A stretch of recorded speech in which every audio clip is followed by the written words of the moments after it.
Welcome to our channel. Today we how to subscribe to home solar monitoring through Tesla app, full guide step by step clearly. Open the Tesla app on your smartphone.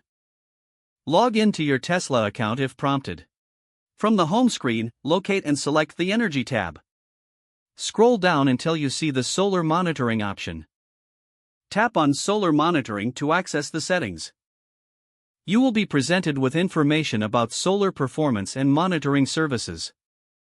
Select this option to proceed. You may need to choose your monitoring plan.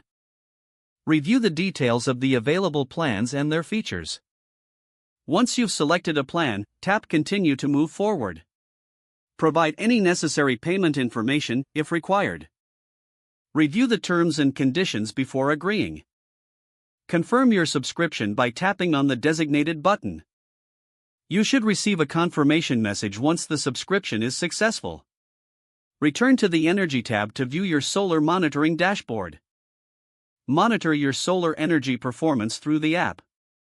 Check for regular updates and insights into your solar system's performance. Enjoy the benefits of having detailed access to your solar energy data. If the page does not load, refresh the browser or try again in a private or incognito window. Make sure you are using the correct email address, then retype it carefully to avoid small typos. If your password is not accepted, use the reset option and create a new strong password you can remember.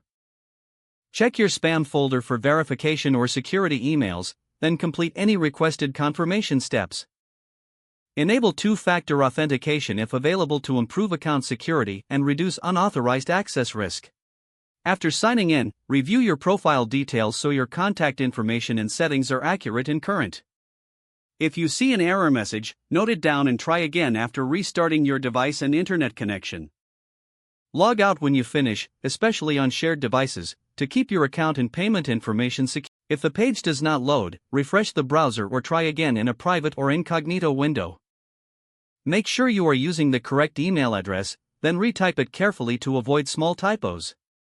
Don't forget to like this video and subscribe to our channel for more step-by-step tech guides.